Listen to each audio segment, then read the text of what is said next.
Guillermo, what an absolute treat. You're basically an honorary New Zealander, though. That's fair. Did we give you a passport? I would love that. Yeah, I think it's about time. How long did you spend down there when you were... 2 years Right. in Wellington, which is, to me, I mean, New Zealand is paradise on earth.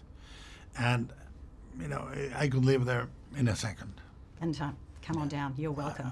I think there was a national day of mourning when you had to make the heartbreaking decision not to do The Hobbit. Yes. Please tell me it was just as heartbreaking for you. Yes, and coffee shops all over Wellington closed. They did. They shut down. Cake, Flags half cake mast. shops. Bookstores. Yeah, true that. But it was a big decision, and we It was gigantic. Oh no, we missed you. And to this day, I still think it was the right decision. Of course, there were great films with Peter, but we've got to talk about this intoxicating film that drenched me in so many different emotions. Thank you. You love the idea, the perception of paying with what a monster or who a monster is, which you do again in this. What attracts you to these kind of stories?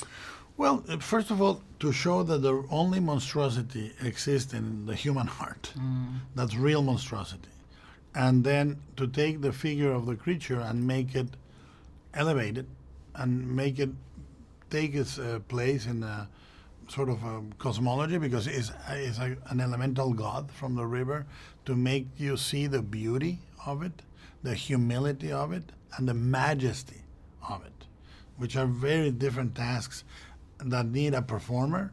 So we do the traditional, we don't go CG, there's a performer in a suit with makeup, mechanical elements, you know, is a real person there. And that gives you a great performance. That gives you, it's not motion capture, it's not animation, it's a guy. And the chemistry and the connection between Doug Jones, who plays the elemental god, and Sally is super powerful because of that. And to augment that, of course, the players that you choose to do that have to bring a humanity to how they interact with them also. And their essence. Yes, of course. And is it true that you essentially wrote these characters with these main players in your mind already? Yes, yeah. I mean, I like to write with the actors in mind. It's so much easier, because then you're almost writing a song for a certain singer.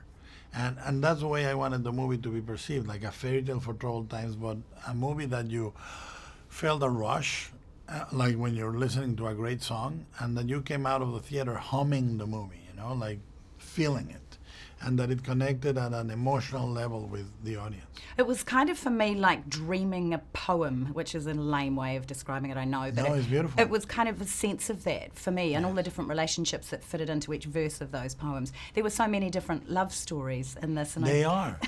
That's the thing. People say, oh, it's a love story. And I say it's love stories, plural, because it's friendship, it's old marriages, it's new friends, is romantic love, of course, but there's and love that is not going well, and love that is going really well, and acceptance, forgiveness, loving the other, you know, loving the strange and finding the divine in it.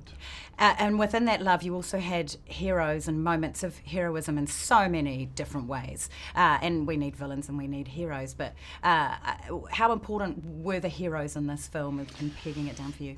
Look, the movie is about today and about a lot of things that we experience. The movie is set up in '62, but it's about toxic masculinity. It's about sort of division, Cold War, fearing the other, blah, blah, blah. And I think that the heroes need to emerge from the most unlikely place. So the characters that are seen by the antagonist as the weakest are the characters that stand up to him. And it's there's a couple of scenes of confrontation between Sally Hawkins and Michael Shannon that are so powerful for me, so beautiful. And ultimately, it's about talking about the most powerful element in the universe, which is like water, which is love. You know, it has no shape, it breaks through every barrier, and it does it by patience and gentility and by being malleable and flexible, you know? Do these stories appear before you in a visual form? This film was so intoxicating visually for me, which made it so immersive as part of it. So how did they appear to you as I Well, you have clear that you want a certain feeling visually, and it's part of the story. They are one and the same. So they appear. Images are emotional for me. The camera work in the movie is emotional. You feel that you're in a musical. The camera is always moving and searching and dancing almost, to watch the actors perform with each other. And I think that's an emotion. You feel a certain vibrancy and a certain joy in the movie because the way it's shot and it's gorgeous. But it's not eye candy, it's eye protein. It's nurturing, I'm being wrapped, literally could sit here all day. Thank you. What a pleasure. Thank you very much. Thank you very much.